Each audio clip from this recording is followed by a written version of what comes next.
नमस्कार दोस्तों। ब्रह्मा ने श्री कृष्ण की परीक्षा क्यों ली? दोस्तों, यह बात उस समय की है जब श्री कृष्ण अपने बाल्यावस्था में थे, अर्थात यह कहानी श्री कृष्ण के बचपन की है।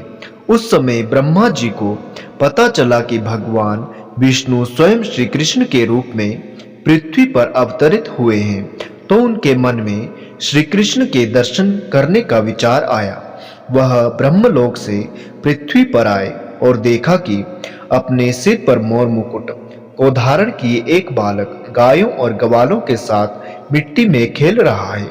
यह दृश्य देखकर ब्रह्मा जी को विश्वास नहीं हुआ कि यह बालक विष्णु जी का अवतार है, लेकिन बच्चे के चेहरे पर अतुल्य तेज था। यह देखकर ब्रह्मा जी ने श्री कृष्ण की परीक्षा लेने का विचार किया। उन्होंने सबसे पहले गायों को वहां से उठा लिया। फिर जब श्री कृष्ण गायों को देखने के लिए गए तो उन्होंने वहां खेल रहे ग्वालों को भी उठा लिया और अपने साथ ब्रह्मलोक ले गए। जब इसके कुछ देर बाद वह पृथ्वी पर वापस आए तो वहां का दृश्य देखकर चौंक गए, क्योंकि जिन बच्चों और गायों को वे अपने साथ ब्रह्मलोक ले गए थे वो तो श्री कृष्ण के साथ पृथ्वी पर खेल रहे थे। यह देखकर उन्होंने ध्यान लगाकर ब्रह्मलोक की स्थिति जाननी चाही। उन्होंने दिव्य दृष्टि से देखा कि सभी बालक और गाय ब्रह्मलोक में ही हैं।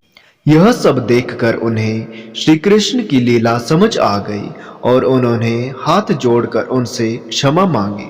साथ ही प्रार्थना की कि प्रभु मुझे अपने असली रूप के दर्शन दे। तब श्री कृष्ण ने ब्रह्मा जी को अपना विराट रूप दिखाया। श्री कृष्ण के उस रूप के दर्शन करने के लिए कई और ब्रह्मा भी वहां पर आ गए। उन ब्रह्मा में कुछ 3 सिर के, कुछ 4 सिर के, तो कुछ 100 सिर के थे।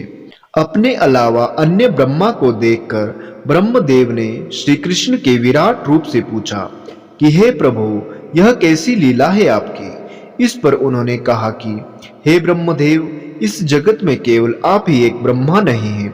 जगत में कई सारे ब्रह्मांड हैं, जहां पर कई सारे ब्रह्मदेव मौजूद हैं और प्रत्येक का अपना अपना कार्य है। यह सुनकर ब्रह्मदेव ने उन्हें शीश झुकाकर नमस्कार किया। दोस्तों, अगर यह कथा आपको अच्छी लगी हो तो चैनल को लाइक एंड सब्सक्राइब जरूर करें।